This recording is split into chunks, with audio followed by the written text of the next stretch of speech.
News, solving problems. This is Channel 13 Action News, live at 11. Good evening, and thanks for joining us. I'm Trisha Keene. And I'm Steve Wolford. Well, let's take another trip back into the realm of paranormal tonight. Last night we had ghost hunters, now UFOs. That's right, and there is a Las Vegas guy making an extraordinary claim about extraterrestrials. So we sent Action News reporter Mike Delastrito to check it out. Mike? All right, guys, just listen up here. This guy says the Old Testament, written in Hebrew, taught him how to summon UFOs. All right, he says he can also do this on command, and he adds he's been doing it for 25 years, keeping all of it secret until now. These beings are here. They are here. They're just sitting right up there. We met up with Prophet Yahweh, seer of Yahweh, at Doolittle Park off Lake Mead. We picked the day, we picked the time, and we picked the location. Everyone's going to think you're absolutely nuts. Well, I thought I was absolutely nuts. Until he says he saw UFOs. Over the years, 1,500 of them. Can we make it 1,501 today? What do you think? I'll try it. He says the voice in his head told him to go public now. So we took him up on his offer, and we scanned the skies. Nothing but a few clouds. When the prophet started praying for a sighting, I wasn't exactly convinced. I pray, O Yahweh, that you send a sighting so that they know that I am not mentally ill. I am not a false prophet, like those who seek to kill me say I am. I see something straight up. Oh, brother, look at it. There it is. You can barely see it, a white speck. Then another sighting. There it is. I got it. Photojournalist Jonathan Hawkins locks in on it. Let's take a closer look here. It's an orange sphere that appeared out of nowhere. I call the boss with an unexpected change in my story. I can see it clear as day. In fact, it's bright. I can't believe this. It's moving pretty fast. It's going to Nellis Air Force Base. It wants to be seen. We called Nellis to see what these things might be. Guess what? They didn't call us back. But this thing started coming back toward us. It's coming toward us now, I think. What? See, it's coming up toward us. Whoa, man! Oh, hallelujah! Then, a few seconds later, it disappeared. It's going back up in space. Prophet Yahweh isn't concerned. He says it'll be back. And I'm still not quite sure what those things were. Now, if I didn't see this for myself, I probably would have just laughed this whole thing off. Prophet Yahweh says, though, this is just the beginning. He says we're going to see a lot more of these things starting next week. And he says one will come down low enough for all of Las Vegas to see. Fair use, fair use. The purpose of the rebroadcast of this video is for educational purposes only. Fair use, fair use. The purpose of the rebroadcast of this video is for educational purposes only. Perhaps we need some outside universal threat. I occasionally think how quickly our differences worldwide would vanish if we were facing an alien threat from outside this world. And yet, I ask you, is not an alien force already among us? But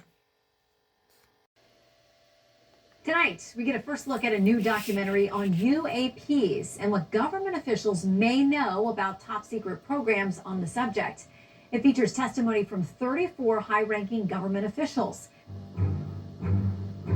We've had repeated instances of something operating in the airspace over restricted nuclear facilities, and it's not ours, and we don't know whose it is. That alone, just that statement alone, deserves inquiry, deserves attention. Rubio and I are aligned 100%. We do not find it acceptable to have unknown aerial phenomenon. It's just not an issue, at least as of yet, in this country that lends itself to some sort of partisan or ideological divide. I spent 20 years working in the U.S. intelligence community. I worked on highly classified UAP programs for the government as a senior scientist. We have been discovered by an intelligence from some other part of the universe. They are here. This is real. It's happening now. If I were a species from somewhere else who saw how we were coming up this curve of, atomic energy and nuclear energy, and then began to realize what it takes to do their kind of technologies with warping time and warping space and so on, I can imagine that could be seen as a threat to another species because they would recognize that, well, it's only a matter of time and they're going to be doing what we're doing and then we're going to have to deal with them. So it doesn't surprise me that their highest priority would be to identify what threats they might face and learn everything about them. This pattern of activity seems to me utterly logical. It seems to me to be an extension of the evolutionary process that governs life writ large as we know it, which is self-preservation is number one. This is the biggest discovery in human history. It has so many beneficial impacts, including clean energy. This one breakthrough can be the key to interstellar travel. We can talk more about teleportation. How can we use these technologies and all the capabilities that might come from it, not to fight a war, but to increase our standard of living? If the capabilities that exist become known to the world, it might very well be that it is to the benefit of mankind. Working on this for more than 3 years, and you say this is going to be a groundbreaking documentary. Yeah. I interviewed 34 extremely high-level military, government intelligence officials who all have direct knowledge of this issue. Much of what they know is classified, but in this film, they break their silence on what they can lawfully disclose. I mean, there's a lot of skepticism, as you know. There's a lot of stigmatism about this issue. But as you're talking to all of these people and you're building these blocks for this movie, you get to the point where it's not a matter of if it's happening or if it's real. Yeah, so every single person I interviewed made it very clear that it was no longer a question of whether this was a real situation. It's a very real situation. Humanity is not the only intelligence in the universe. Humanity is not the only intelligent species. We are absolutely not alone. Non-human intelligence exists. UAPs are real, they're here, and they're not human. The questions now are, who's controlling these UAP? Where do they come from? And what is their intention? This sounds, I mean, it's hard for everybody to digest. Not me. An 80-year cover-up with a country that keeps it deep and dark and it hasn't gotten out. That's the tough part for people to buy into. Yeah, so a number of the officials in my film make it clear that a long time ago, this topic was moved away from congressional oversight and even away from the oversight of the President of the United States. And there are certain elements within our government and within defense contractors that have really been gatekeeping the knowledge about this topic. And there are people in this film who are respected in their fields who say they have seen these craft and have seen the recovered non-human. Bond says UFOs, aliens, could be spiritual forces. Interesting, right? As the Vice President vows to get to the bottom of the mystery, he says, I'm a big believer that there are things out there that we can't explain. If another person sees an alien, maybe I see an angel or a demon. You better choose which one you're going to see, right? Definitely. And aren't we supposed to test the spirits? I think there are spiritual forces working on the physical world that a lot of us don't see or understand. Maybe we see their manifestations. Yeah. At that point, Vance added that he believes there are spiritual forces working in the physical world that a lot of us don't see and don't understand. And he said he views the unknown through the lens of faith rather than fear. Is it aliens, or is it our guardian angel, or a force that actively wishes to harm us? I don't know the answer to that question, he said. Well, Martin, if it is a demon, he's out to harm us. Right before noon. But as you can see, the crowd is getting pretty excited as America prepares for its first encounter with space since NASA went bankrupt back in 1998. It's quite a circus. Thank you, Stryker. Of course, we will go back to Plymouth Rock the moment the aliens are sighted. In other news, the Environmental Protection Agency has added Hartford, Connecticut to its list of cities to be evacuated by year's end. Carcinogen levels there have topped those found in Baltimore last year. The gap between black salaries and white widened. Wait, Something's now happening at Plymouth Rock. Striker. As you can hear, Bernie, there's definitely something going on now. We can't see anything yet, but this humming is definitely growing louder. You know, ever since the alien signal was first received some 3 months ago, speculation has run rampant as to their appearance.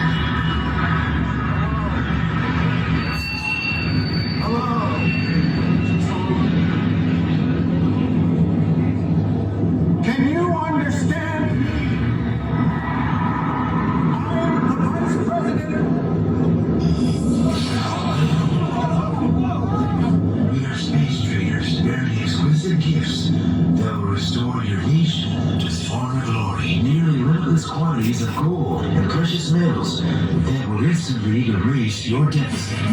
Machines that will renew your rivers and your air. Cold fusion technology for a safe, cheap, and inexhaustible source of energy. All we ask in return is the delivery to our vessels. 5 days from now, every child, woman, and man in your nation with at least 2,500 milligrams of melanin in their skin per square centimeter. What the hell is melanin? Put more simply, in trade for solving all your most pressing domestic catastrophes, we are asking for every person in your country that you would classify as black. Are you kidding? No, we are not.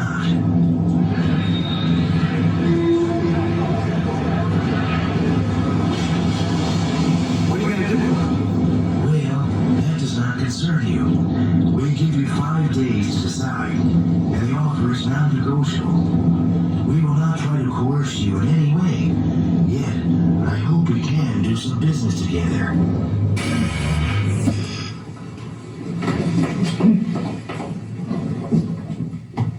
We wait all this time for a fucking UFO and they come here with this? This is all bullshit, right? Maybe.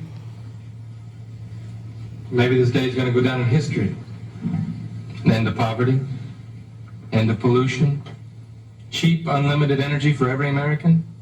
Sounds like a hell of a re-election platform. Sam, I have to go on record as saying this is crazy. But what? Well, welfare rolls would be cut 40%. Food stamps, Medicare, drug abuse programs slashed. May I add something, Mr. President? You know, if I could guarantee the prosperity of this great country by giving life or taking off of those space traders, I'd do so without a moment's hesitation. You know, the Secretary's courage is not unlike that American men and women have exhibited when called to military service. Well, some go more willingly than others, but almost all go with the knowledge that they might never come back. I don't believe what I'm hearing. Doesn't anybody see a downside to this? You know, Casper's absolutely right. The guilt that many whites would feel for sending the blacks away could take a severe psychological toll, with medical costs possibly reaching astronomical levels. This is madness. Our military services would be decimated, depleted of 30% of our manpower. But with unlimited energy, think of the weapons you could create. Mr. President, Sam, you were elected by the slimmest of margins. Your African-American vote was key. I don't expect them to be thrilled, but how can I put this delicately? Their future electoral clout is going to be severely limited. Casper, let's be honest. Do you really think the aliens will treat them worse than we have? No, the real issue here is spin control. The decision has to be the will of the people and not the administration policy. How about a national referendum? Have NCI fire up a couple of those yes and no 900 numbers. I'll be damned. We're on to something here. Professor Golightly, you look like you want to say something. Gentlemen.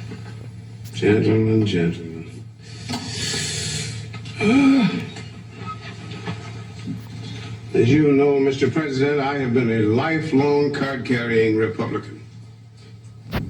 I feel I was instrumental in your moderate wing wresting control of the party from religious extremists. I have often supported this administration's repeal of affirmative action legislation, not protested its decreasing handouts to the poor. And in helping you undermine these policies, I realized that your reasons for doing so differed from mine. And yet I was always a good soldier for the party. I sincerely believed, and still believe, that black people need to learn how to stand on their own 2 feet without the crutches of governmental legislation.